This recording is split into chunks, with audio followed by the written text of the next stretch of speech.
Kata lu, pesta pernikahan itu harus disiapin banget karena ini momen sekali seumur hidup. Nah kata gue, kehidupan setelah pesta perkawinan itu yang jauh lebih penting buat dipersiapkan. Karena itu bakal kita jalanin seumur hidup kita. Ingat cuy, fokuslah pada kehidupan pernikahan itu sendiri, bukan pada momen resepsinya.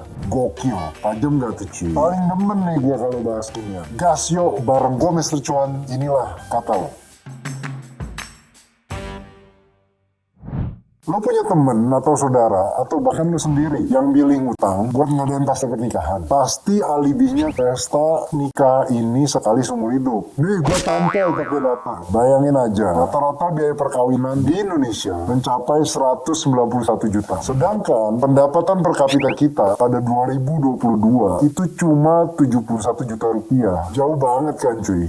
Jadi gini, 191 dibagi 71 itu kan nyaris 3 jawabannya. Artinya, lu kudu nabung hampir 3 tahun tanpa pengeluaran lain. Mungkin makan mie instan tiap hari supaya irit. Nah, lu sanggup nggak? Baru seminggu aja, gua rasa lu udah buka dalam cuy.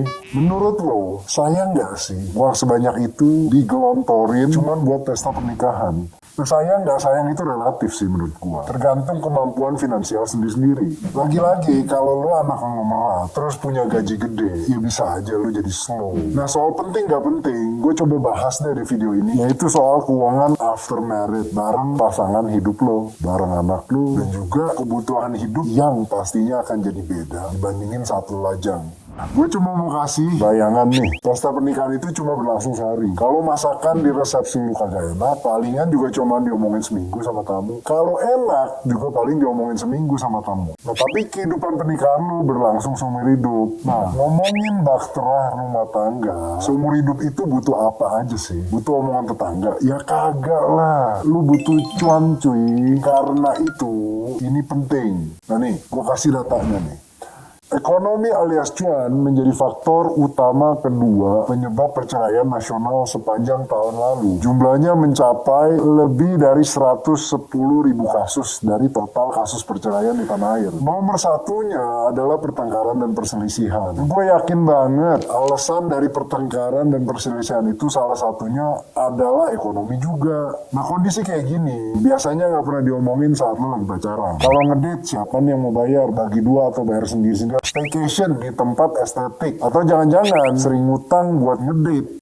Tapi setelah nikah baru deh ketahuan kalau ternyata keuangan bocor sana sini dari berbagai macam pihak. Gue mau bahas satu persatu contoh problem keuangan dalam pernikahan. Pertama, kurang atau bahkan gak ada komitmen dari kedua belah pihak dalam menabung bersama. Dan juga setuju mengenai jenis gaya hidup apa yang akan dijalani bersama. Ingat loh, meningkatkan gaya hidup itu enak cuy. Tapi menurunkan gaya hidup belum tentu semua orang mau. Lu harus bicarakan. Contoh nih, jenis rumah apa yang lu mau beli? Sebesar apa? Harganya berapa? Lalu mobilnya seperti apa? Nah itu penting banget. Makanya pembicaraan mengenai gaya hidup bersama perlu dilakukan di awal. Yang kedua, membicarakan apakah ada utang bawaan dari masing-masing pihak. Nah ini hati-hati, yang gue sampaikan tadi. Waktu pacaran, kita kelihatan keren. Padahal, bisa jadi itu karena utang, pay later. Nah habis married, utang ini ke bawah cuy. Lo harus beresin bareng-bareng. Yang ketiga, kurang komunikasi soal perbedaan kepribadian dan kesenangan atau hobi. Contoh nih bro, suami suka main sepeda. Harga sepeda 200 juta yang biasanya gitu. Nah sekarang udah punya istri perlu belanja. Nah kayak gini-gini mesti diomongin. Mungkin sepeda bisa tetap beli, tapi kenapa yang harus 200 juta?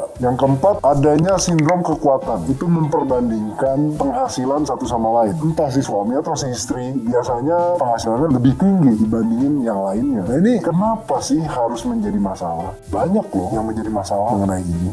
Membiayai keluarga besar. Nah ini penting banget. Gue tahu perkawinan di Indonesia adalah perkawinan bukan cuma antara dua orang, tetapi dua keluarga juga menjadi satu. Gue tahu masing-masing punya tanggung jawab untuk merawat keluarganya juga. Kita bicara nih manusia pada umumnya. Nah makanya pembicaraan ini budgeting. Harus berapa yang akan diberikan kepada keluarga masing-masing. Itu harus dibicarakan secara terang dan jelas.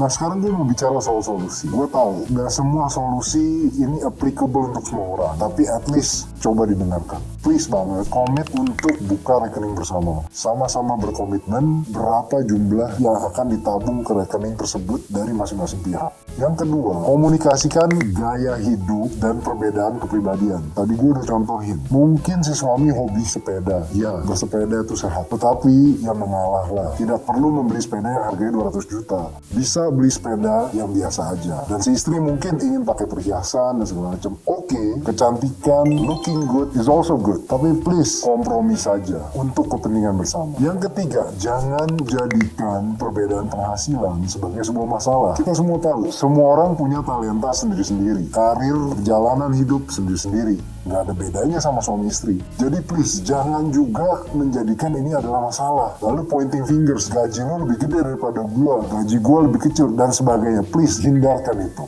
Yang keempat, jangan berselingkuh keuangan. Gue paham lah, kita semua mau jajan, mau fleksibel. Ya, kalau jajannya 100-200 ribuan, tanpa harus ribet, ya udah nggak apa-apa, boleh. Tapi kalau belanja dalam jumlah besar, nah, gua rasa penting banget nih buat kita dapat sertifikat SNI. Sudah nanya istri. Nah, sekarang gini, gue sepakat tiap keluarga pasti punya cara untuk membicarakan keuangannya sendiri-sendiri. Yang penting adalah terbuka dari awal dan tidak ada yang ditutup-tutupin atau bahkan saling berkhianat. Itu kata gue. Kalau kata lu gimana? Lu bisa aja sependapat sama gue atau enggak. It's okay, no problem. Yang bakal jadi soal tuh kalau lu nggak nonton video-video gue. Nah, gimana cara nontonnya? Langsung aja lu subscribe YouTube Kata Data Indonesia, Instagram gue dan TikTok gue di @thereal_Mr. Chuan.